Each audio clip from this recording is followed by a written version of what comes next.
तत्वार सूत्र सूत्र नंबर 23 में चल रहा है आपका। सूत्र याद हुआ किसी को? क्या है बताओ? सूत्र 23।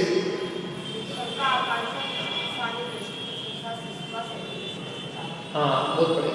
शंका कांक्षा विचिकित्सा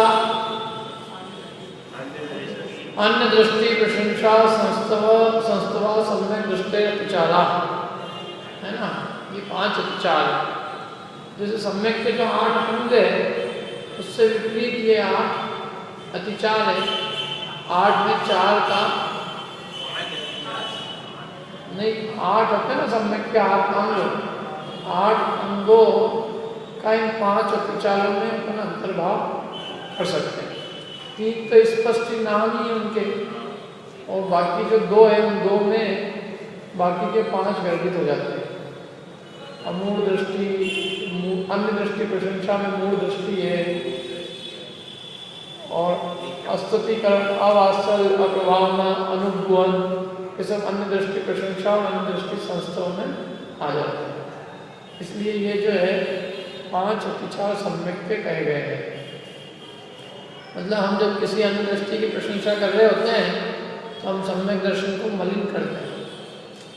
ऐसी शंका है जिन भगवान के वचनों में सत्य है कि नहीं है, पंचेंद्रिय के विषयों की भोगों की कांक्षा है, ख्याति पूजा लाभ की इच्छा है, धर्म के फल में ख्याति की इच्छा है, पूजा की इच्छा है, पंचेंद्रिय के विषयों के लाभ की इच्छा है, तो ये सम्यक में अतिचार बल उत्पन्न करती है। समझे ना? 5 इंद्रिय के विषय भोग नहीं चाहिए धर्म के फल में। धर्म के फल में सच्ची शांति, मुक्ति चाहिए, मुक्ति, अतीन्द्रिय आनंद, वो हमें इष्ट है धर्म के फल में। धर्म के फल में विषय भोगों की इच्छा सम्यक दृष्टि नहीं करता। यदि वो करेगा तो सम्यक नहीं रहेगा। समझ ना? मैंने ये विषय भोगों की कांक्षा नहीं होती, और जिन भगवान के वचनों में किसी प्रकार का संदेह नहीं होता, जिन वचन में शंका न, एक प्रश्न होना अलग बात है। अभी यही चर्चा चली थी वहाँ, भाई यदि ऐसा होगा तो हम प्रश्न नहीं पूछ पाएंगे। हमने कहा कि प्रश्न पूछना अलग बात है, और शंका इस अपेक्षा से कि क्या पता सच्ची है कि नहीं, कि कब पे ही है। एक तो क्या होता है कि कोई चीज़ समझ में नहीं आ रही है, उसके लिए पूछते हैं, और एक चीज़ है कि समझ में तो सब आ रही है लेकिन ऐसा लग नहीं रहा है, ऐसा लग रहा है कि ये तो बस बहुत परफेक्ट सिस्टम है। क्या एक आदमी बोला मेरे को, अपने जैन समाज में पैदा हुआ वो, जैन धर्म में क्या सेटिंग की एक चीज़, क्या सेट किया है मामला, आप कोई संदेह उत्पन्न नहीं हो। ऐसी बढ़िया सेटिंग तो क्या की है आचार्य ने, जैन धर्म बनाने वालों ने बहुत बढ़िया सेटिंग करी है। सेटिंग करी क्यों? कि सिस्टम सेट है, उसको समझाया है, तो इसका मतलब उसको समझ में तो आ रहा है, लेकिन उसको उन वचनों पर श्रद्धा नहीं, क्या नहीं है ना, शंका है, श्रद्धा तो है ही। इस बात की शंका है कि सत्य है कि असत्य है, क्या पता क्या है, क्योंकि असत्य से लगते हैं ये सब। मैंने उन वचनों का परम श्रद्धान जिससे होता है, और कोई चीज़ अपने को समझ में नहीं आ रही है, उसके लिए जो आशंका की जाती है वो तो बहुत बढ़िया है। प्रश्नोत्तर तो स्वाध्याय का अंग है, लेकिन जो उत्तर दिया जाए उस पर संदेह उत्पन्न हो कि सच कहा जा रहा है कि नहीं कहा जा रहा है। भगवान के वचनों पे, जिनवाणी पे संदेह हो कि ये वास्तव में अपने हित की बात है कि नहीं है। क्या मैंने बात समझ में तो आए लेकिन गले नहीं उतरे चित्त को, उसमें डाउट बना रहे। यहाँ आते हैं तब तो ऐसा लगता है कि अपन आत्मा है, क्या, और घर जाते तो ऐसा लगता है कि अपन तो शरीर ही है। तो अपन शरीर है कि आत्मा है, कोई निर्णय नहीं है जिंदगी में। क्या एक शंका अंदर में बनी रहती है कि ये वस्तु स्वरूप जो कहा है वो पूरा परमार्थ है कि नहीं है। क्या सच में धर्म ही करना है कि और भी कुछ करना है। यहाँ लाते तो ऐसा लगता है धर्म ही करना चाहिए बस, और बाहर जाते जाते बहुत कुछ करना है अभी जिंदगी। तो ये जो अपने अंदर में एक निर्णय नहीं संशय की स्थिति है, ये सम्यक दृष्टि की नहीं होती। और सम्यक दृष्टि के किसी भी वचनों पे, सम्यक दृष्टि को भगवान के किसी वचनों पे शंका उत्पन्न नहीं होती कि सच्ची है कि नहीं, ये बात ऐसी ठोकी गई तो नहीं है क्या, दुनिया तो कुछ और ही मान रही है, यहाँ कुछ और ही लिखा है, क्या पता क्या है। खासकर ये ज्योग्राफी वगैरह के संदर्भ में लोगों के बहुत क्वेश्चन होते हैं। मैं एक ही बात लोगों से कहता हूँ कि भाई तुम फिलॉसफी समझो, सिद्धांत समझो। ज्योग्राफी जैन दर्शन का उद्देश्य नहीं है। जैन दर्शन का उद्देश्य तो वस्तु स्वरूप बताना है। ज्योग्राफी तो बीच में आ गई तो बता दी, और वो भी जो कही थी वो सत्य है। आज हमारे पास में वो चीज़ नहीं है, मेरे पास इतने बड़े बड़े कैमरे जिससे मैं दिखा सकूं, लेकिन जो कहा है वो परम सत्य है। पृथ्वी यदि चपटी गई है, जैसी कही है वैसी ही है। समझ में? मैंने स्वर्ग है, नरक है, असंख्यात द्वीप समुद्र है, जम्बू द्वीप है, लवण समुद्र है, धाकीखंड द्वीप है, सब कहे या सत्य के सत्य है, सत्य परम सत्य, उनमें शंका नहीं होती। समय दृष्टि लोगों की तो समस्या है। लोगों के हिसाब से तो जो दिख रहा है दुनिया वो रुकती है, बाकी और कुछ है ही काम। लोगों ने चित्र बना लिया है, गोल गोल स्क्वायर का है, गोला बना है फुटबॉल की, ये हो गया, सब हो गया। यहाँ भरत क्षेत्र भी आ गए, एरावत विदेश सब आ गए। खैर, तो इस प्रकार के अनेक चीज़ें होती है ना जो हम दिखा नहीं सकते। आलू में अनंत जी होते हैं। एक आदमी बोले दिखाओ मेरे को, इनके हिंदी में अनंत तो वो दिखा दूंगा तो वो अनंत ही नहीं रहेंगे। अनंत कहती उसे जो अनंत गिने नहीं जा सकते। क्या रात को जीव उत्पत्ति का होती है, इनके भाई अब तो विज्ञान भी कह रहा है कि जीव उत्पत्ति होती है रात को, असंख्यात जीव पैदा होते हैं। रात को खाना कैसा लगता है? जैसे कोई अपन बन गए हो राक्षस और अपन अघोरी होके वो मांस खा रहे हैं। रात का खाना कैसा है? मांस खाने के बराबर है कि नहीं? रात को जो अन्न मुंह में लेता है, आश्चर्य के मुंह में लेता कैसे? क्या ये सब चीजें हैं। और ये रात्रि का भोजन जितना अभक्ष है, ऐसे ही जो सब बाजार का भोजन भी बहुत अभक्ष है। कब बनता है, दिन में बना कि रात को बना, कब बना क्या पता है इसका? क्यों? होटल का खाना पता है कब बनता है, क्या डलता है उसमें? पानी छनता है उसमें, पानी छानता है बनाने वाले।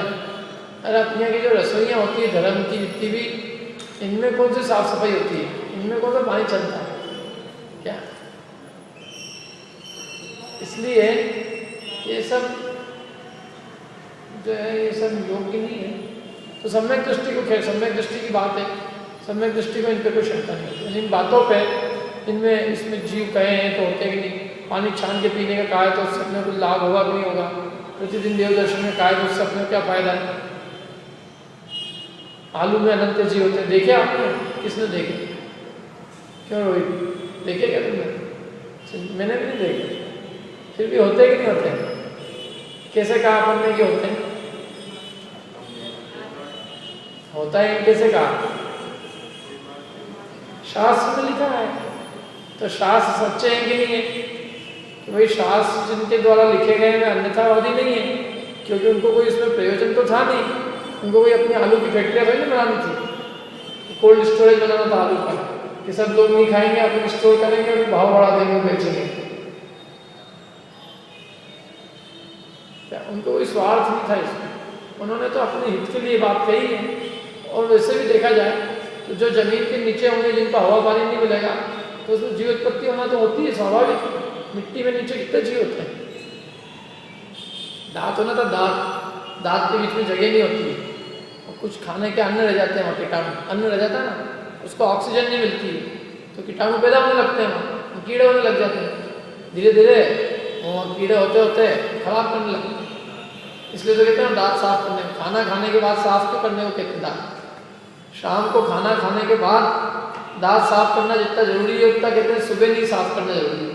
क्योंकि खाना खाने के बाद मुझे अपने दांतों में अन्न के कण लगे रहते हैं, तो दांतों के बीच में जगह नहीं होती है, दो दांत के बीच में, तो उसको ऑक्सीजन नहीं मिलती ना, तो सड़ता है।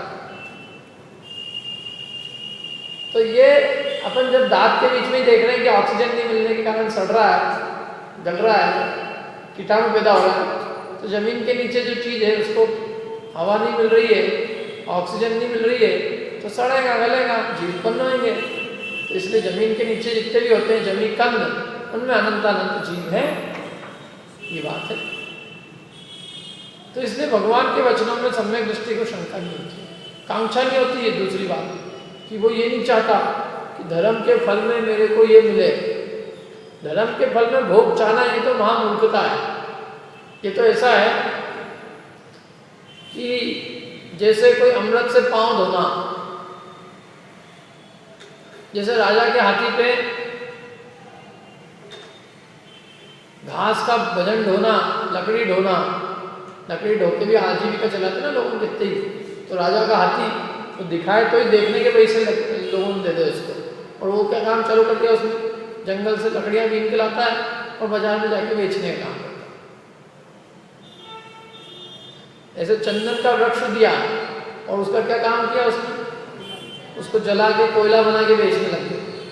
अरे चंदन का वृक्ष तो सूंघने के लिए देता लोगों को, उसकी लकड़ी लोग मुंह मांगे दाम देते। चंदन की लकड़ी मुंह मांगे दाम बिकती है, लेकिन मूर्ख को अकल ना, उसने चंदन की लकड़ी तो कुछ कीमत समझे नहीं, उसको जलाया और उसका बनाया कोयला, और कोयला बना के बेचने लगे।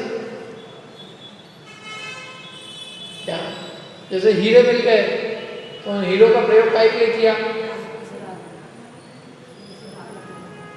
कौओं को उड़ाने के लिए। वो कौवा गया, एक आदमी के पास एक समुद्र के किनारे बैठा था एक आदमी, और उसको एक हीरे की पोटली मिली, लेकिन थोड़ा अंधेरा था। अब उसको लगा कि कोई कंकड़ पत्थर की ही होगी, तो कंकड़ पत्थर समझ के एक एक लिए और एक एक पक्षी को उड़ाने लगा। अब क्या हुआ कि एकदम उजाला हुआ ना, तो उजाला हुआ तो एकदम उसकी नजर कहाँ गई, पोटली पे जो कंकड़ पत्थर समझ रहा था उस पर नजर गई। तो देखा तो चमकता हुआ कुछ चीज, फटाक से दौड़ा दौड़ा गया हीरे वाले की दुकान पर, पूछा कि भाई देख क्या है ये, बोले तो हीरे हीरे हैं ये। तो अब 2-3 हीरे बच्चे थे उसमें, ओ माथा पकड़ के रोने लग गया, मैं तो लुट गया, बर्बाद हो गया। जल्दी के 3 हीरे मिल गए तेरे को, और क्या बर्बाद हो गया, मेरे को दे, मैं तेरे को इतने पैसे देता हूँ। अरे तुम 3 की बात कर रहे हो, कम से कम 100-200 थे, तो कहाँ गए, मत पूछो कहाँ गए। कि कुछ सोचा नहीं तुमने ऐसा काम करने के पहले, कि सोचता होता तो एक को करता। काय में उसका उपयोग काय में किया, कौवे उड़ाने। कौवे बैठ रहे थे समुद्र पे कहीं, तो उनको उड़ाने में लगा, या कि वो पानी पे लहर बनती है ना, कंकड़ पत्थर समझ के लहरें बनाना। अब वो हीरे मिलेंगे आपको, समझ में है ना। ऐसे वो धर्म के फल में काय की इच्छा करता है, विषय भोग। मैंने जिस धर्म के फल में संसार का अभाव हो सकता था, उस धर्म का उसने काय का लक्ष्य बनाया, पंचेंद्रिय के विषयों का। मैंने उस धर्म के फल में उसने क्या चाहा, पंचेंद्रिय के भोग। मैंने हम किसी डॉक्टर के पास गए और वो डॉक्टर हमारी बीमारी नष्ट करने की बात कर रहा था, और हमने उससे कहा कि तुम तो ये बताओ डॉक्टर कि दवाई जो है डिस्काउंटेड कहाँ मिलेगी, बीमारी तो रहने दो तुम, ये बताओ दवाई डिस्काउंट पे कहाँ मिलेगी। क्या पेट में प्रॉब्लम है वो तो ठीक है, लेकिन डिस्काउंट पे दवाई कहाँ मिलेगी, क्यों। तो मूर्ख की समझदार है, अरे मूर्ख की समझदार है, मूर्ख है ना। क्या करना था उसको उस दवाई उस डॉक्टर से, उससे ये पूछना था कि जिससे मेरा हमेशा के लिए रोग समाप्त हो जाए, दवाई लेनी नहीं पड़े वो अच्छा है। तो ऐसे ही हमको ये विषय भोग की दवाई लेनी नहीं पड़े, हम ये सीखने आए यहाँ पे, पंचेंद्रिय के विषय भोग मांगने नहीं आए। तो जो कोई जीव धर्म के फल में विषय भोग मांगता है, मेरे बच्चा हो जाए, काहे के लिए हो जाए, बच्चा बच्ची हो जाए तो दिक्कत, और क्या हो जाएगा, उससे हो जाएगा, सुखी हो जाएगा। जितने हो गए उनके सब सुखी हो गए, क्यों। देवगति में होते हैं क्या उनके बाल बच्चे, तो दुखी है जितने भी देव, भोग भूमिया उनके होते, नारकियों के वैसे दुखी है। भोग भूमियाओं के होते क्या होते तो, लेकिन उनका पालना, उनकी वृद्धि करना कुछ नहीं है। देवों में तो है ही नहीं जैसा, देवों में कोई संबंध नहीं होते, ज्ञान जी बेई जी का कोई संबंध, कोई दामाद नहीं होता, लड़की नहीं होती, कंवर साहब नहीं होते, सास ससुरा कुछ नहीं होता, वहाँ केवल पति पत्नी होते हैं और कुछ नहीं होते। भोग भूमियाओं में भी यही संबंध है। ये तो मनुष्य होती की कमाई है इतनी सारी, क्या किसी के पास जाओ तो अपनी रिश्तेदारी बताता बस दूर की, मैं तुम्हारे भतीजे, तुम्हारी दादी जी के भाई की बहन का भतीजा का, फूफा का, सास की, देरन के, क्या समझ में ही नहीं आपको तो क्या बोल क्या रहा है, कैसे रिश्तेदारी बताते थे।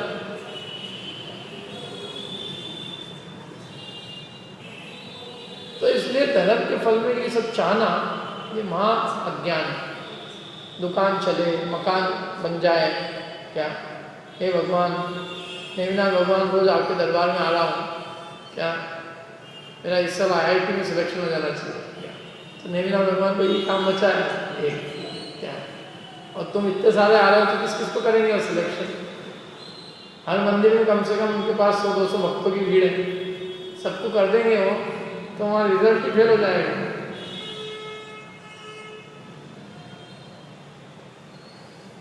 क्यों? दूसरी बात, हम किससे क्या मांग रहे हैं? हम भगवान महावीर स्वामी को ये कहते हैं कि हे प्रभु, जैसी दशा आपकी हुई है कहीं ऐसा नहीं हो मेरी भी आपकी जैसी दशा हो जाए, हो मेरी ऐसी दशा जैसी तुम धारी, हो मेरी ऐसी दशा जैसी तुम न धारी, नहीं कहना चाहिए, मेरी ऐसी दशा ना हो जैसी तुम धारी है। क्या तुमने तो, तुम्हारे तो नहीं हुए, लेकिन कहीं ऐसा ही मैं भी नहीं रह जाऊं, यही मांग रहे ना कि तुमने तो गलती की, अपराध किया, लेकिन कहीं वो अपराध हमसे, मतलब वो गलती हमारा, वो अपराध हमसे, अपराध क्या यूं कहें कि वैसी दशा हमारी नहीं हो जाए। तो ये उनके प्रति विनय का भाव है कि उनको गाली देने का भाव है? क्या सम्यक दृष्टि भी विषय भोग भोगता है, लेकिन सम्यक दृष्टि धर्म के फल में विषय भोग की इच्छा नहीं करता। समझ में है ना? सम्यक दृष्टि विषय भोग नहीं भोगता है क्या? भोगता है, लेकिन क्या वो धर्म के फल में विषय भोग चाहता है क्या? वो विषय भोग को रोग के समान जानता है, और मिथ्या दृष्टि विषय भोगों में सुबुद्धि करके धर्म के फल में विषय भोग चाहता है। ये उन दोनों की थिंकिंग में बहुत बड़ा अंतर है। सम्यक दृष्टि तो विषय भोग को रोग के समान जानता है, वो उसको दूर करना चाहता है, और मिथ्या दृष्टि उसमें सुबुद्धि करता है और उसको शुभ मानकर उसकी प्राप्ति का उपाय करने के लिए धर्म करता है। वो ये सोचता है कि धर्म के फल में मुझे ये सब प्राप्त हो, और सम्यक दृष्टि कहता है कि मुझे धर्म के फल में क्या मिले, इन सबसे छुटकारा मिल जाए, मेरी विषयों की अभिलाषा समाप्त हो जाए। तो दोनों अंतर है। विचिकित्सा ग्लानि नहीं होती है, किसको, किससे ग्लानि नहीं होती? देखो ग्लानि अनेक प्रकार से होती है। किसी दरिद्री को देख के भी ग्लानि का भाव आता है क्या? क्या धर्मात्मा हो लेकिन थोड़ा दरिद्र, मतलब दरिद्री मतलब धन कम हो, अरे तो हल्के लोग, इसके पास क्या मिलेगा अपने को, इसके पास क्या है, क्या मतलब एक्चुअल में अभी क्या धर्म के नाम पे धन का बोलबाला होता जा रहा है। क्या हर काम में धर्म के नाम पे प्रदर्शन, हर चीज को प्रदर्शन चाहिए। क्या सबको मोदी जी की आदत लग रही है हर चीज को इवेंट बनाना। जब तक उसका वो नहीं हो प्रोपेगेंडा, तब तक मजा कैसे आए कोई भी काम करने में। लेकिन वस्तुतः इसका धर्म से कोई संबंध नहीं। देखो धर्म तो बहुत अंतरंग वितरागता का नाम है, एकांत का नाम धर्म है, और धर्म को इस धन के प्रदर्शन की कोई आवश्यकता नहीं। लेकिन जिसके अंदर में ऐसे अंदर में कोमलता का भाव नहीं होता, हृदय कठोर होता है, तो वो अन्य व्यक्ति जो मतलब थोड़ा सामान्य परिस्थिति का हो या निर्धन हो, तो उसकी क्या करता है? अवज्ञा, अवहेलना, जुगुप्सा, ग्लानि कि ये छोटा आदमी है, हल्का आदमी है, ऐसे बात करें तो मेरी इज्जत का क्या हो जाएगा, मेरी रेपुटेशन में क्या होगा। तो कहते हैं धर्मात्मा को ऐसे भाव कभी नहीं आते। धर्मात्मा के लिए कोई बड़ा छोटा नहीं है, धर्मात्मा को सभी धर्मियों से प्रेम होता है। धर्मात्मा का प्रेम धर्म से है, धर्मात्मा का प्रेम धन से नहीं है। धर्मात्मा का जो क्राइटेरिया है वो धर्म है। जिसमें धर्म है उससे हमारा प्रेम है, और जिसमें धर्म नहीं है उससे हमारा कोई प्रेम नहीं है। हमारा प्रेम धर्म से है, तो ये हम मुक्ति चाहते हैं, हमें और कोई प्रयोजन नहीं है। यदि ख्याति पूजा लाभ चाहिए तो उसके लिए दुनिया में बहुत सारे काम हैं। यहाँ मंदिर में आए हैं, धर्म करने आए हैं, तो हमारा प्रयोजन क्या है? क्या प्रयोजन है अपना? मुक्ति की प्राप्ति, सच्चे सुख की प्राप्ति, वीतरागता की प्राप्ति, पापों का नाश, यही अभिप्राय है ना कि और कोई अभिप्राय है? क्यों? वंदन, क्या अभिप्राय है अपना धर्म करने का? प्रयोजन क्या है धर्म का? धर्म के फल में हम क्या चाहते हैं? मुक्ति की नुक्ति।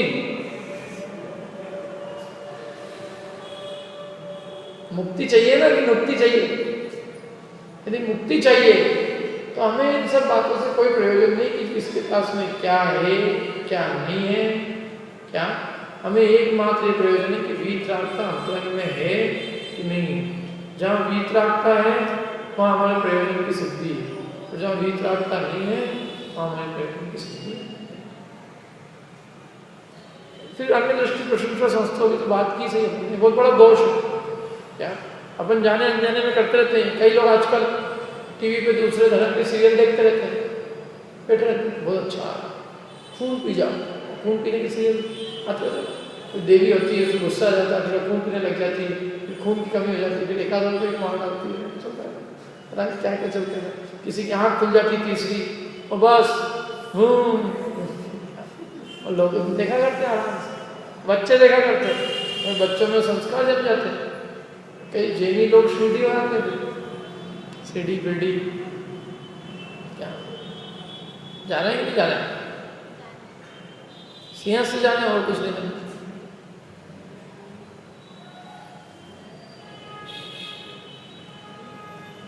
क्या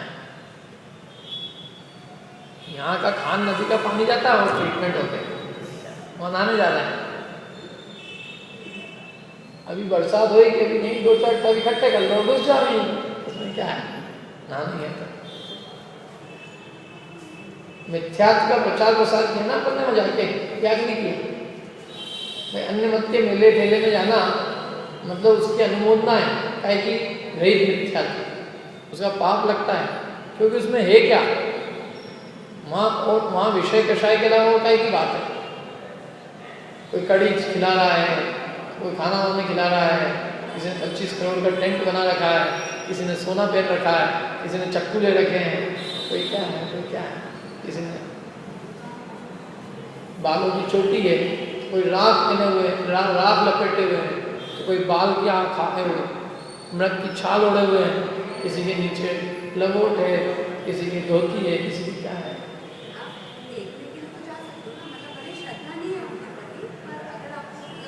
क्या करना भी तो कहना है, देखना क्या है वहाँ पे, किसको देखना है। अच्छा एक बात बता, जेल भी देखा है करो ना कभी, झुंडे वाली, उसमें श्रद्धा तो ही नहीं अपनी। ये चक्कू छुड़े चलाते हैं, चलाते हैं जितने, देखो दुनिया में जो आदमी गुंडा भी नहीं बन पाता है वो फिर धर्म के क्षेत्र में आ जाता है।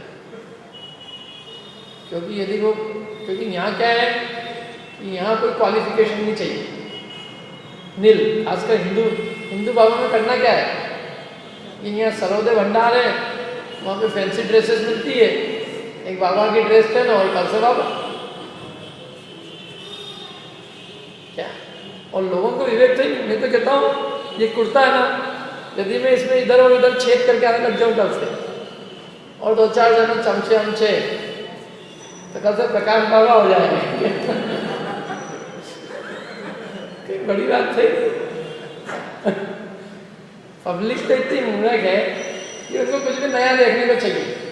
एक बाई निकाल दो कुर्ते की और एक बाई चलती रहे, अरे बाप रे तो अलग ही बाबा है क्या। अरे सूट बूट वाले बाबा चल रहे हैं आजकल, ये तो फिर भी अपन कुर्ते में छेद और ये कुर्ता की बता रहे हैं इतनी अच्छी ड्रेस है, लेकिन सूट बूट पहने हुए भी अच्छे अच्छे बाबा चल रहे हैं, पूरे कोट वोट पहन के आते हैं क्या। उनके पास फोर्स है पूरी मिलिट्री जैसी, उनके वहाँ कोई अटैक करने आता तो उनकी वो पुलिस से ही भिड़ लेते हैं क्या।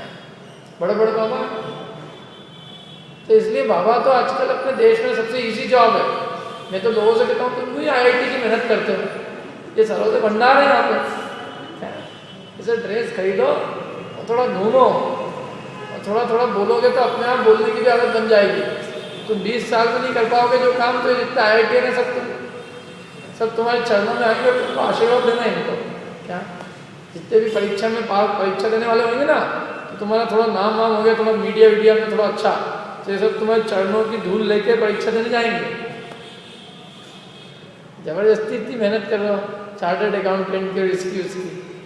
क्या ये जितने नेता है सब उनकी शरणों में जाते हैं कि नहीं जाते हैं? अच्छे अपना देश तो महान देश। तो ये जो है अच्छा तो ही बाबा बन जाते हैं, तो अपन तो उसके लिए भी वेल क्वालिफाइड बाबा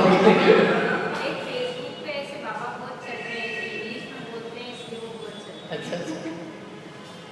तो इसलिए ये जो है मूढ़ता है, मूर्खता है, मैंने बिना गुणों के आधार पे, बिना गुणों का निर्णय किए और केवल जगत के देखा देखी और किसी को गुरु मान लेना, ये मूढ़ दृष्टि है, मूर्खतापूर्ण दृष्टि है। और इसके कारण से हम अन्य दृष्टियों की भी प्रशंसा करने लग जाते हैं, संस्था करने लग जाते हैं। और जाएंगे तो तारीफ होगी कि नहीं होगी? क्या उनका बढ़िया मंडप लगा था, 25 करोड़ का मंडप था बोले। 25 करोड़ तुम्हारी जेब से लेके तुम्हारे लिए मंडप बनाने में कह रहे हो, बढ़िया मंडप था, पैसा तुम्हारा चल रहा है सब आराम से। बल्कि सबसे भ्रष्ट लोग हैं क्या, वो तो जिन जिन के निकलते पता चलते जाते हैं। एक आश्रम जी आए हैं और पता नहीं कितने और होंगे। हाँ बोलो।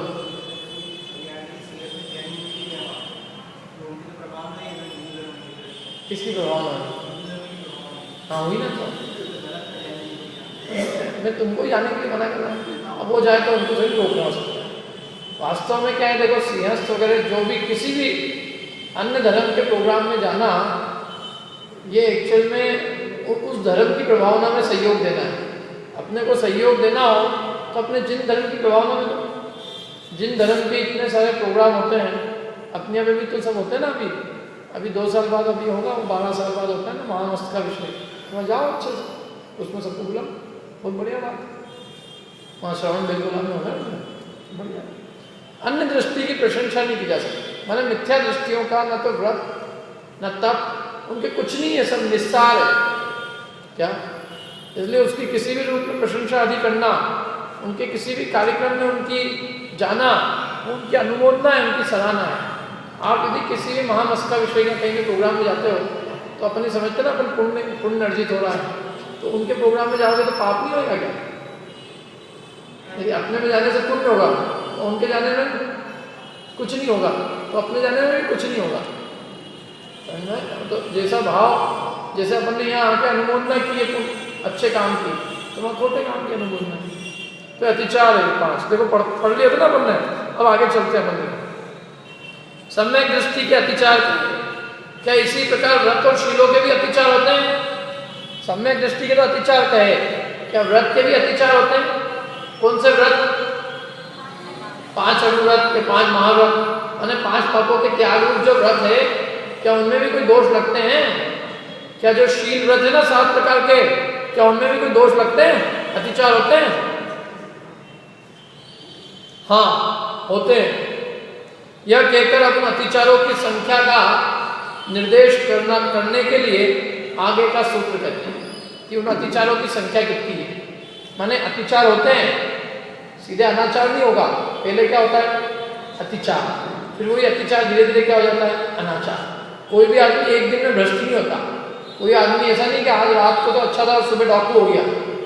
हर आदमी धीरे धीरे छोटा चोर बनता है और फिर वो छोटा चोर ही धीरे धीरे बड़ा चोर और एक दिन वो डाकू बन जाता है। तो ऐसे ही अतिचार एक दिन में, मतलब कोई भी व्रत एकदम भंग नहीं होता है। पहले धीरे धीरे व्रतों में अतिचार लगना चालू होते हैं, शिथिलता आनी चालू होती है, फिर धीरे धीरे वो शिथिलता इतनी बढ़ती जाती है कि उन व्रतों के प्रति आदर का भाव समाप्त हो जाता है और मूल में व्रत ही क्या हो जाते हैं? भंग हो जाते हैं। तो इसलिए उसको कंट्रोल क्या करना पड़ेगा? अतिचार लगते ही, जब अतिचार लगते ही उनको रोक दिया जाए तो वे अनाचार नहीं बनेंगे, और यदि अतिचार बारंबार लगेंगे तो क्या होगा, अनाचार नहीं बनेंगे। तो अब इनकी संख्या बताते हैं कि एक एक व्रत के और शील के अतिचार कितने हैं। 5 तो है व्रत और 7 क्या है, शील। 5 व्रत कौन कौन से हैं, अहिंसा व्रत, सत्य व्रत, अचौर्य व्रत, ब्रह्मचर्य व्रत, परिव्रत, त्याग व्रत, ये 5 व्रत है।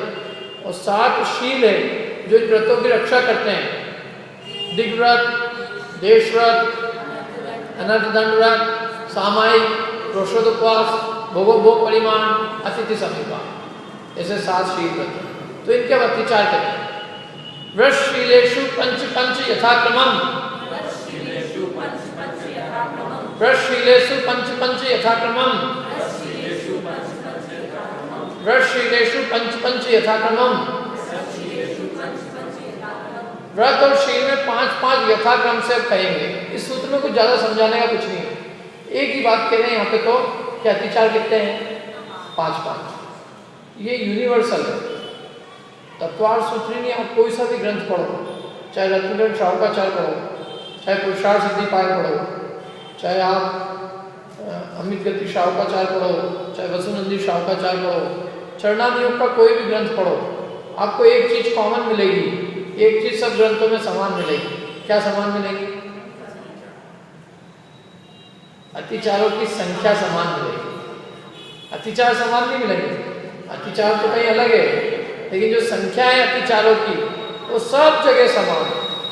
कहीं भी अतिचारों की संख्या 5 के अलावा 4 या 6 नहीं होगी, सब जगह संख्या एक सही की। अतिचारों में अंतर है, 5 में 3-4 लगभग कॉमन मिलेंगे, 1-2 में थोड़ा बहुत बारीक अंतर मिल सकता है। जैसे मूल गुण कितने होते हैं श्रावक के, 8। अब वो नाम अलग अलग काल में अलग अलग आचार्य हुए, उन्होंने मूल गुण अलग अलग बताए। पहले 5 अणुव्रत मूल गुण थे, आजकल 5 उदंबर फलों के त्याग मूल गुण हो गए।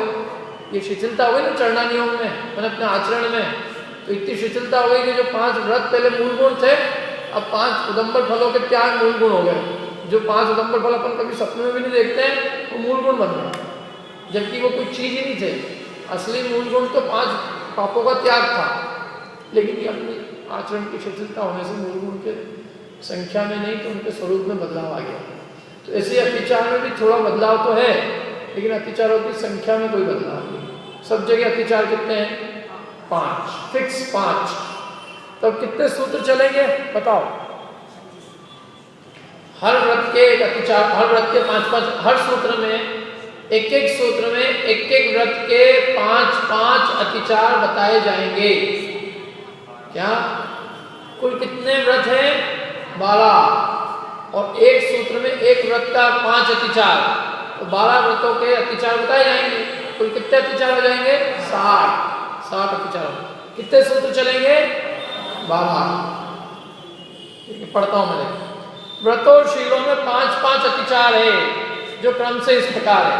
सबसे पहले किसके अतिचार कहेंगे, सबसे पहला सूत्र, इसके बाद में अहिंसा व्रत, सत्य, अचौर्य, ब्रह्मचर्य, परिग्रह, त्याग, फिर दिग्व्रत, देशव्रत, अनर्थदंड व्रत, सामायिक, रोषोदोपवास, भोगोपभोग परिमाण, अतिथि समीपा। इस क्रम से चलेंगे अतिचार। जिस क्रम से व्रतों के नाम बताए उसी क्रम से व्रतों के अतिचार बताएंगे, 5-5 बताएंगे। एक सूत्र में हर एक व्रत के 5-5 अतिचारों के नाम बताए जाएंगे, जो नाम आपको ध्यान रखना है, ठीक है ना, क्योंकि अब 12 सूत्र उस पर डेडिकेटेड रहेंगे, और फिर आखिरी में 2-3 सूत्र दान के आएंगे, और पूरा चैप्टर फिनिश हो जाएगा, और फिर परीक्षा हो जाएगी, फिर रिजल्ट आ जाएगा, फिर नाम मिल जाएगा। हैं 8वां अध्याय पूरा हो जाएगा। क्या इसमें अतिचार है, कुछ नहीं है, आपको कुछ भी नहीं बचा है। फिर इसके बाद में 8वां अध्याय चालू हो जाएगा।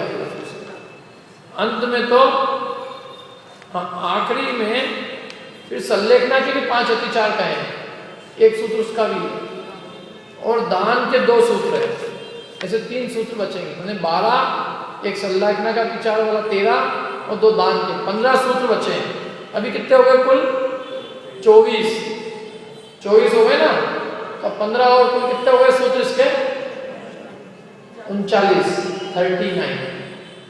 ठीक है। देखो पढ़ता हूँ। शील और व्रत इन शब्दों का कर्मधारय समास होकर व्रतशील पद बना है। ये दोनों मिलकर क्या शब्द बना है? व्रतशील। समास पढ़ा कर्मधारय उनमें अर्थात व्रतशीलों में। किनमें? व्रतशीलों में। सूत्र में शील पद का ग्रहण करना निष्फल है, क्योंकि व्रत पद के ग्रहण करने से इसकी सिद्धि हो जाती है। उन्होंने कहा व्रत कहेंगे तो 12 व्रत आ जाएंगे, शील अलग से डालने की क्या जरूरत है? व्रतेषु पंच पंच यथाक्रमम, व्रतशीलेषु पंच पंच यथाक्रमम कहने की क्या जरूरत है? समझ में आया? प्रश्न नहीं आया क्या? शील को अलग से कहने की क्या जरूरत है? व्रत में शील नहीं आ जाते हैं क्या? व्रत में 5 अनुव्रत भी आ जाते हैं, 3 गुण व्रत भी आ जाते हैं, 4 शिक्षा व्रत भी आ जाते हैं। तो शील कहने की जरूरत क्या अलग से? मतलब सजेशन दे रहे हो कि हम आपको एक सजेशन देते हैं, आचार्य महाराज आप ये शील हटा दो, आपका सूत्र जो है वो छोटा भी हो जाएगा, हमको याद करने में भी इजी रहेगा और आपका अर्थ भी बरकरार रहेगा, क्योंकि व्रत कहने से भी 12 व्रत ही जाते हैं। तो उसका उत्तर सूत्र में शील शब्द पद का ग्रहण करना निष्फल नहीं है, क्योंकि विशेष का ज्ञान कराने के लिए और व्रतों की रक्षा करने के लिए शील है। मैंने विशेष बताना उनको कि व्रतों से थोड़ी विशेषता उनमें काय में? शील में। और वो व्रतों की रक्षा करते हैं, माने वो व्रत नहीं है बल्कि व्रत की रक्षा करने वाले हैं, इसलिए उसको अलग से बताया। नहीं तो अलग से नहीं बताएंगे तो आपको पता ही नहीं चलेगा कि इनमें और इनमें क्या अंतर है। तो उन दोनों में अंतर दिखलाने के लिए, विशेषता का ज्ञान कराने के लिए शील पद अलग से रखा। इसलिए यहाँ शील पद के ग्रहण करने से दिग्वृत्ति आदि लिए गए। यहाँ शील पद के ग्रहण करने से क्या लेना है? दिग्व्रत, देशव्रत, अनर्धन व्रत, सामायिक। जब पूछ भी चुके परीक्षा में, कभी पूछा? कब पूछा था? 6 में पूछा था। शील व्रतों के नाम लिखिए, 7 व्रत के नाम लिखिए। ठीक है, ये हो गया अपना एक सूत्र पूरा। अब अगला सूत्र, यहाँ गृहस्थ का प्रकरण है, इसलिए गृहस्थ के व्रतों और शीलों के आगे कहे जाने वाले क्रम से 5-5 अतिचार जानने चाहिए, जो इस प्रकार। उनमें भी पहले प्रथम अहिंसा व्रत के अतिचार बताने के लिए आगे का सूत्र कहते हैं। माने ये जो अतिचार बता रहे हैं ये अनुव्रत की अपेक्षा से बता रहे हैं, ये ध्यान रखना। ये गृहस्थ धर्म का पालन करने वालों की अपेक्षा से अतिचार बताए जा रहे हैं, क्योंकि 5 पापों का त्याग तो मुनिराज भी करते हैं, लेकिन मुनिराज के अतिचार नहीं कह रहे हैं। यहाँ अतिचार किनके कह रहे हैं? अनुव्रतियों के, गृहस्थों के। समझ में आ रही बात? 5 पापों का त्याग एक देश कौन करते हैं? गृहस्थ अनुव्रति कहलाते हैं। अणु बराबर त्याग करे, छोटा त्याग करे, थोड़ा भी त्याग करे तो अनुव्रति, और पूरा त्याग करे तो महाव्रति। तो ये जो अतिचार है ये गृहस्थों की अपेक्षा से, समझ में आया ना? मैंने यहाँ अणुव्रतों की अपेक्षा से अतिचार बताया जा रहा है। ये अतिचार महाव्रत की अपेक्षा मत समझ लेना, महाव्रत की अपेक्षा से तो ये अनाचार है। समझ में आई कि नहीं बात? किसकी अपेक्षा से? ये गृहस्थ व्रत की अपेक्षा से। यहाँ गृहस्थ का प्रकरण है, यहाँ गृहस्थों का प्रकरण चल रहा है, क्योंकि शील किसके होते हैं? 7 प्रकार के व्रत कौन पालता है? गृहस्थ पालता है। भाई जैसे अतिथि को भोजन कराना रोज, तो कौन कराएगा? गृहस्थ।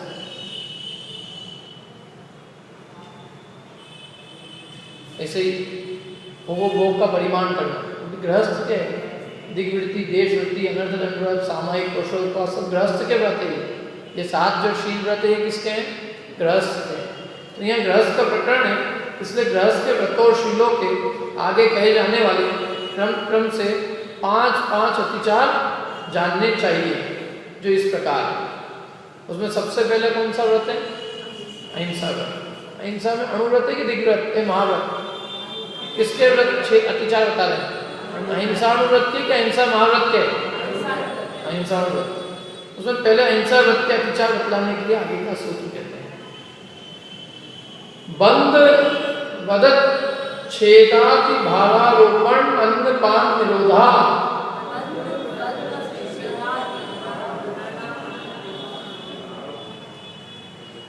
बंद वदत छेदाति भावारोपण अन्नपान निरोधा।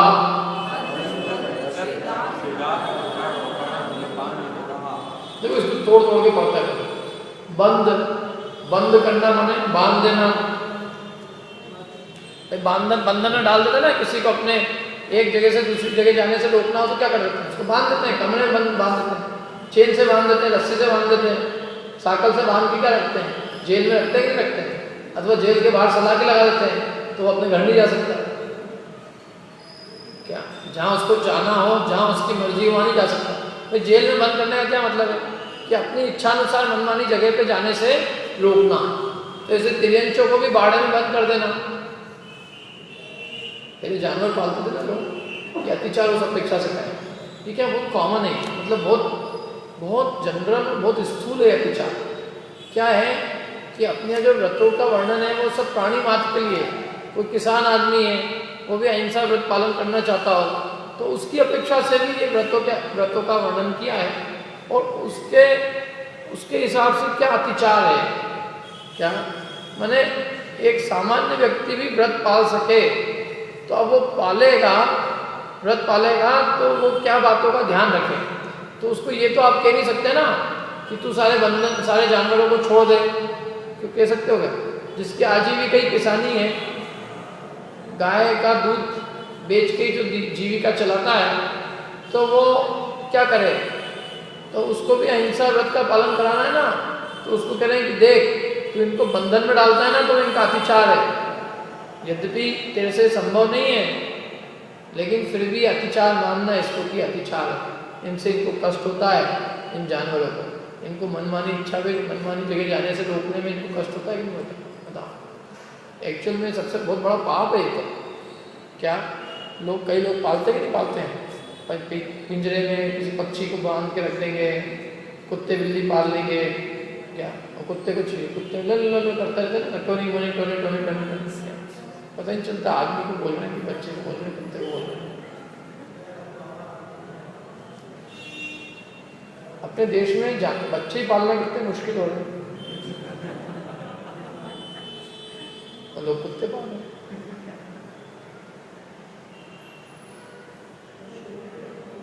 वास्तव में उसको जो स्वतंत्र छोड़ दो ना, क्या दिक्कत है? उससे इतना प्रेम है तो, कुत्ते से बहुत प्रेम है तो छोड़ दो स्वतंत्र। यूं ही दे दो उसको टोस्ट खाने को जो देना है, और कुत्ते को ही क्यों देते हो? सबको ही दो ना।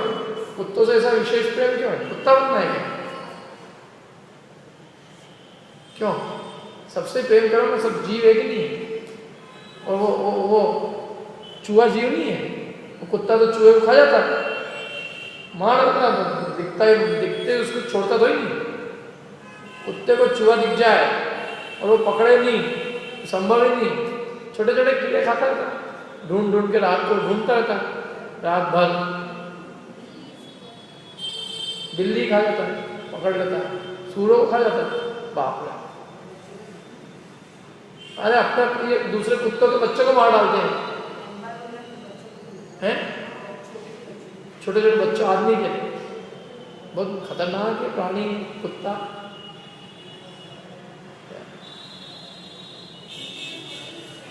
है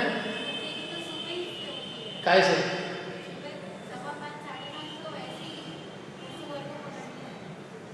कुत्तों की बहुत क्रूर होती है, मतलब कुत्ता कोई अच्छा जानवर नहीं है, वहाँ क्रूर है कुत्ता। क्या कुत्ते को लेके निकलेंगे और आश्चर्य, उसको गंदे लोग हैं बहुत।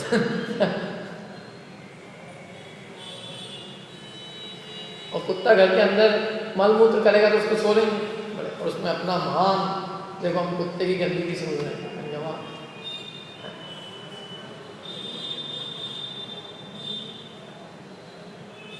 बहुत बेकार है ये सब, इसमें बड़प्पन नहीं है, मूर्खता है। तो उनको बांधना ये अत्याचार है, अहिंसा व्रत का अत्याचार। किसी भी पक्षी को बांधना, किसी पशु को बांधना ये अत्याचार है। काय का अत्याचार है? अहिंसा। माने उसमें हम उसके प्रति कोई भला भी नहीं कर रहे हैं, क्या उसका बुरा ही कर रहे हैं। लोग चिड़ियाघर देखने जाते हैं ना, क्यों जाते हैं? नहीं जाते हैं जानवरों को बंधा हुआ देखने, गए कि नहीं गए?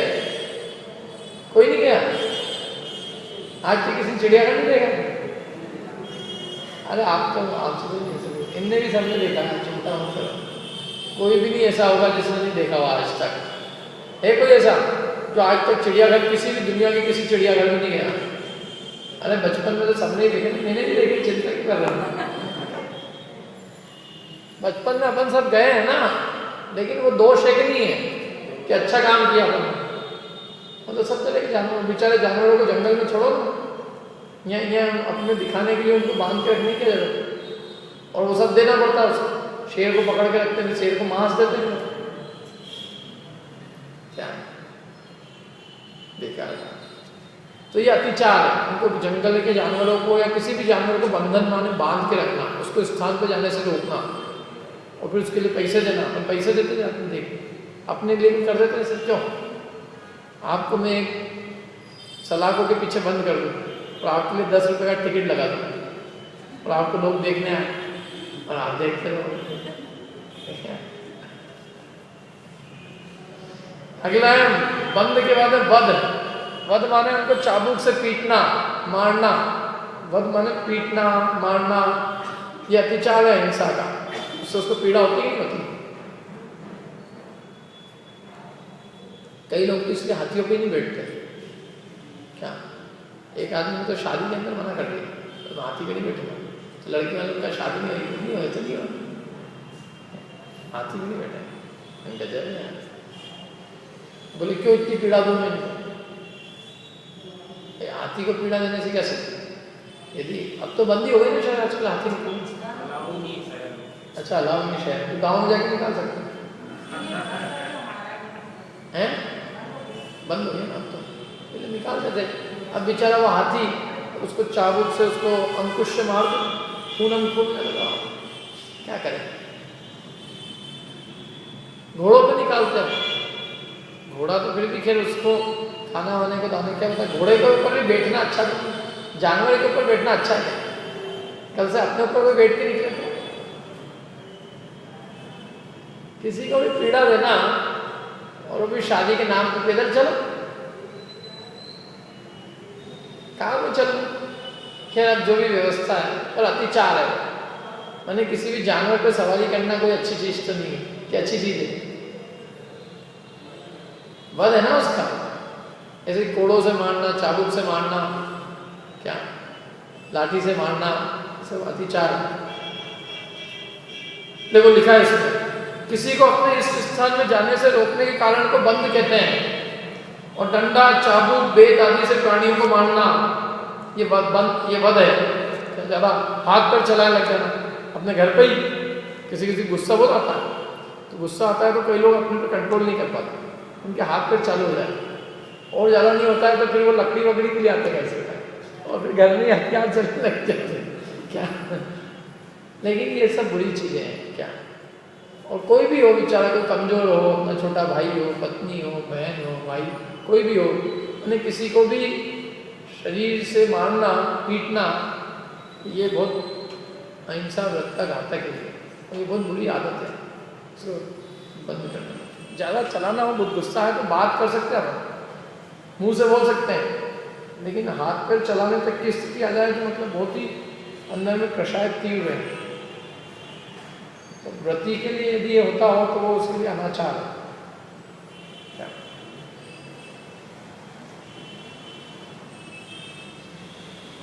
एक बार हो तो अतिचार, यत्किंचित हो जाए तो, बारंबार हो तो अनाचार।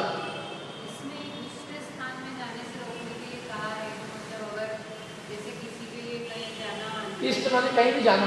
बंधन का मतलब ये होता है कि मैं जाना चाहता हूँ वहाँ नहीं जाने को मिल रहा है। मतलब जैसे अब छोटा बच्चा है, हम तो उसको इधर उधर जाने से, कहीं जाने से रोकते हैं। छोटे बच्चे को तो क्या है, अपन अपने हित के लिए रोक रहे हैं, लेकिन जानवर को उसके हित के लिए थोड़ी नहीं है। और वो बंधन अलग चीज़ है, और ये जानवरों का बंधन अलग है। जानवरों को हम इसलिए दिन पकड़ के लेके आए हैं कि उनकी जान बच जाएगी, हम तो अपने मनोरंजन के लिए लेके आए। तो हम ही को कहीं के लिए घुमाते सुबह सुबह, अपने मनोरंजन के लिए, उसके भले के लिए। क्यों सुबह सुबह उसको घुमाने के लिए ले जाते हैं, खुद के घूमने के लिए जाते हैं। एक आदमी बोला इस कुत्ते ने मेरी आदतें बदल दी। मैंने कैसे? बोले मैं सुबह जल्दी नहीं उठता था, अब कुत्ते की वजह से उठने लग गया। मैंने कहा वाह बेटा, तेरे मम्मी पापा उठाते थे, तेरे को तो नहीं उठाते, और कुत्ते का उपकार मम्मी।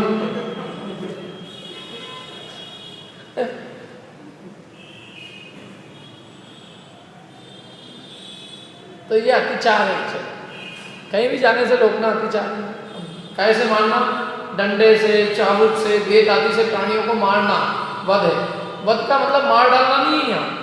वध का मतलब केवल उसको पीड़ित करना, डंडे चाबुक आदि से पीटना। मर जाए तो अनाचार ही है, मार डालना तो अनाचार है। वैसे वध का अर्थ लोग मार डालना समझते हैं, लेकिन यहाँ वध का अर्थ इतना मारना है कि वो मरे नहीं, तो अतिचार है। पीटते ना डंडे चाबुक वगैरह से। यहाँ वध का अर्थ प्राणों का वियोग करना नहीं लिया है, क्योंकि अतिचार के पहले हिंसा का त्याग कर दिया जाता है। क्या यहाँ प्राणों का वध नहीं लिया है, लिखा ना यहाँ पर। यहाँ वध का अर्थ प्राणों का वियोग करना नहीं लिया है, क्योंकि अतिचार के पहले ही हिंसा का त्याग कर दिया जाता है। यदि वो वध करेगा तो अनाचार ही, हिंसा का त्याग कर किया उसने, वो तो साक्षात हिंसा कर रहा है। देखो उसके बाद तीसरा कौन सा क्या है नाम तीसरे का? छेद। कान और नाक आदि अवयवों का छेद, भेदना छेद। कान भेद देते ना उनके विचारों के। गाय के नाक में रस्सी डालने के लिए उनके कान भेद देते, गाय के और किसके, ये घोड़े के, बैल के। उनके पाँव में, घोड़े के बेचारे कितनी निर्दयता से पाँव में कील डाल डाल के और नाल लगाते हैं घोड़े वो उसकी लोहे की हैं। अरे पाँव में लगाते ना, क्या कहते हैं उसको, खुर लगाते ना, खुर। तो कील ठोकते कि नहीं, तो दुखता ही नहीं उसको।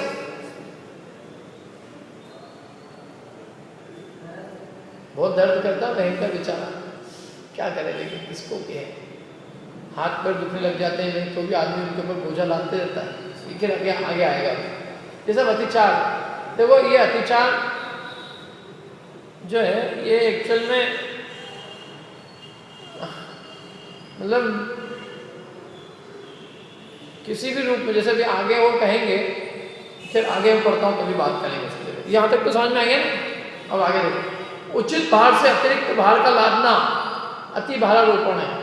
उचित भार से अधिक भार का लादना अति भारारोपण, यानी जितना वजन वो सह सकते हैं उससे ज़्यादा वजन उनके ऊपर लाद देना, ज़्यादा वजन ढोना, वो क्या है? अति भारारोपण। घोड़े के ऊपर एक बैठ गया दूल्हा, एक बच्चे ने कहा नहीं बैठ, कोई बैठ गया, दूसरा बच्चा बोला नहीं बैठ। अब वो बेचारा घोड़ा गिरा है, ये 3 घोड़े हैं आगे ऊपर मेरे ऊपर, मोटे तार बच्चे पास है, तो बेचारे के ऊपर वजन लाद देना। घोड़े वाले ने बना किया, पैसे ज़्यादा मिले, घोड़े वाला पैसे का लालची, तो पैसे दे दिए। अब बेचारी मौत किसकी है? ये घोड़े की। तो पैसे दे के भले पैसे के लालच से कराया, लेकिन उसकी हिंसा की कि नहीं की? कई बार अपन काम वाले होते हैं ना, अपने को काम कराना होता है, उसकी तबीयत खराब है तो भी उसको पैसे का लालच दे, 100 रुपये एक्स्ट्रा दे, 50 रुपये एक्स्ट्रा दे, और वो काम वाली बाई भी चाहिए लग जाती, क्या करें पैसे की, क्योंकि बीमारी में काम करती, थकी हुई रहती तो काम करती, बीमार हो जाती उसके बाद। पानी आ रहा हो, ये हो रहा हो, सेठानी जी अंदर बंगले में बैठी रहती, फोन करती, पानी है कोई बात नहीं, तू तो आ जा, गीली हो क्या जा, ये सब कर दूंगी, ये कर दूंगी, और बेचारी बीमार हो जाती, क्या करें? डरती ना, नौकरी जाने से भी डरती, अच्छे पैसे मिल रहे हो तो क्या करें? जैसे तो बदलाव आ रहा है खैर तो, लेकिन फिर भी कई जगह जो है लोगों इसका विचार नहीं करते, माने वो बहुत ही निर्दयता से उनसे जो है ना काम कराते, पैसा टाइम, पैसे भी बिल्कुल एक छुट्टी कर दे बेचारे तो उसके पैसे काट ले, भले तबीयत खराब हो चाहे कैसे हो। माने वो यूँ तो शादी ब्याह में 3-3 हज़ार की थालियों का खाना खिलाएंगे, और यूँ 3 रुपये उसको ज़्यादा नहीं देंगे, ऐसी वृत्ति क्यों? खुद खाने के नाम पे 100-200 रुपये कितने की होती है एक थाली? होती ही नहीं होती, अपन खा के आते हैं कि नहीं आते हैं? तेरी पोकट का माल तो मिल रहा था, लेकिन उसके भाई के ऊपर कितनी दया है दया कुछ नहीं होती ना। काम करने वाले को कौन देखता है, उनको खाने को मिल रहा है नहीं मिल रहा है, बच्चा है नहीं बच्चा है, कोई विचार नहीं होता, बल्कि बहुत काम लाद देते हैं, करो सुबह से शाम तक करती रहती है। ऐसे घर वालों के ऊपर भी बहुत काम लाद देना, जैसे कोई बेचारी स्त्री हो, किसी पत्नी हो, सुबह से शाम तक चौके चूल्हे में लगा रखना, क्या? तो ये अत्याचार है। क्योंकि कईयों के पति होते हैं बहुत स्वाद लोलुपी, उनको चटनी चाहिए 3 तरह की, अचार चाहिए 2-4 तरह के, 2-4 जिरावन मसाले, 3-4 सब्जी, 1-2 दाल चावल और भी पता नहीं क्या क्या। और मेहमान भी आते रहते कईयों घर में, आने जाने वाले आते रहते हैं। तो वो जो है, वो बेचारी जो है वो सचमुच ही गृह पत्नी हो जाती है। गृह पत्नी माने वो पति की तो नहीं रहती, घर की पत्नी हो जाती है। घर की पत्नी माने घर की सेवा करती रहती है दिन भर। सुबह उठते ही उसको सपने में भी क्या दिखते हैं कि दाल मैंने पानी में डाली कि नहीं डाली, चावल धोए कि नहीं धोए, क्या? तो कई लोगों को क्या है, कई सोले वाले रहते हैं, उनको खाने का बहुत मर्यादा रहता है, तो वो बड़ी पापड़ ही बनाया करता है, कोई पापड़ सुखाया करता है, कोई बड़ी सुखाया करता है, और उनके आगे दिन यही काम चलता रहता है। मैंने कहा देखो भैया, तुमने व्रत लिए ना, तो अब थोड़ा जीवन पे भी कंट्रोल करो। व्रत लेने का मतलब ये तो ही नहीं है कि तुम अपने आराम के लिए, और बल्कि महिलाओं को जो है, सासू जी ने कहा देखो मेरा तो 2 दिन का पापड़ का खाने का नियम है, तो पापड़ तो बनेंगे, लेकिन अब तुम 2 दिन में रोज बनाओ, और 2 दिन में पापड़ बने, बड़ी बने, अचार बने। खाने का शौक नहीं है अम्मा जी को, दांत चले गए उनके, तो पीस के करे खाएंगे जरूर। तो इसलिए ये अत्याचार है। ऐसा मैंने किसी भी कोई भी स्त्री हो, कोई भी महिला हो, उससे शक्ति के अनुसार उसको काम देना, क्या उसकी शक्ति से अधिक काम बोझा उसके ऊपर लाभ देना, ये अभी अत्याचार है। और फिर नहीं होगा ज़्यादा तो विद्रोह करेंगे एक आदमी। सबको धर्म करने का और अपनी जीवन जीने का अधिकार है कि नहीं? क्यों है कि नहीं है? और अब तो खैर ये खुद ही विद्रोह करने के मतलब अब तो उल्टा होने लग गया है, लेकिन कई जगह फिर भी आज भी स्थिति ऐसी है अपने देश में कि वो जो है उनके ऊपर बिल्कुल सासें जो है वो सोचती है कि हम भी जब बहू थी तो हमने इतना काम किया, तो अब हम इनसे इतना काम नहीं लेंगे, तो फिर ये बहू किस बात की? और ये जब आगे जब सास बन जाए तो काम ले ले, अभी तो कम से कम मेरे को काम लेना पड़ेगा ना, नहीं तो मेरी अंदर की जितनी भी वो है आग, वो शांत कैसे रहेगी? तो अति भारारोपण माने क्या है? अति भार डाल देना किसी पे भी, किसी ऑफिस में किसी वर्कर के ऊपर खूब काम डाल देना, बेचारा 10-10 घंटे 12-12 घंटे बैठा हुआ है, और उसको एक कुत्ते की हड्डी जैसे दिखाते रहना कि तेरे को आखिरी के साल के आखिरी में 5% का बोनस मिलेगा, तो बेचारा देखता रहता है बोनस मिलेगा। अरे 5% बोनस के चक्कर में उसने बेचारे ने सैकड़ों घंटे अपने दे दिए। क्या हमारे ऑफिस में भी थे ऐसे कितने मूर्ख लोग जो बैठे रहते नहीं ज़्यादा आराम से, बोलो अरे ये हो गया, मैंने कहा देखो जिसके जो करना हो करो। क्या बोलो परफॉर्मेंस रिव्यू में तुमको कुछ नहीं मिलेगा, 1 महीने पर ज़्यादा ले जाएंगे और क्या होगा? क्या अरे भाई साहब उससे सिद्धि क्या हो जाएगी? इन 2 रुपये तुमको कम मिल गए ज़्यादा मिल गए, और वैसे भी तुम जिंदगी में जब मरोगे तो सब छोड़ के जाने वाले हो, कौन सा एक खर्च करके जाने वाले हो? क्योंकि खर्च करने का टाइम भी तुम्हारे पास कहाँ है? और खर्च करने की इच्छा भी कहाँ है? सब एक से एक कंजूस मक्खी चूस।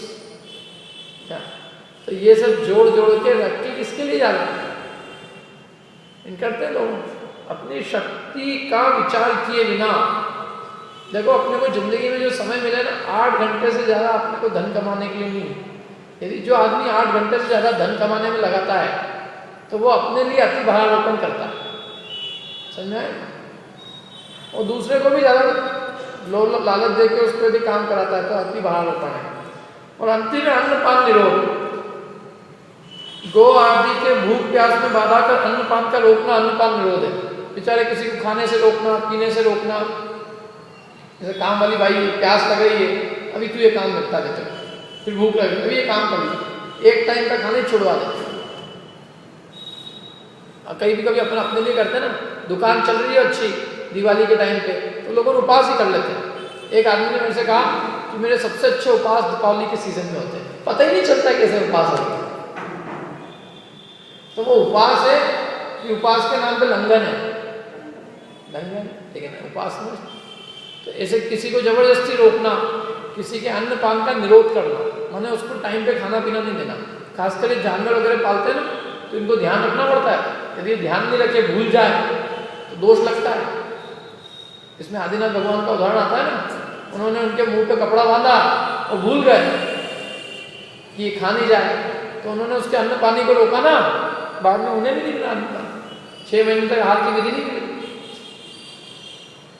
तो इसलिए कभी किसी पेरेंट्स को अन्न पानी की बाधा से नहीं रोकना। वो खाने जा रहा है, खाना, पी रहा है, पी रहा है। कोई आदमी को भी कभी खाने पीने से नहीं रोकना, पहले खा पी ले अच्छे से, फिर काम करा रहा। ये तो अतिचार है। ठीक है, कोई प्रश्न?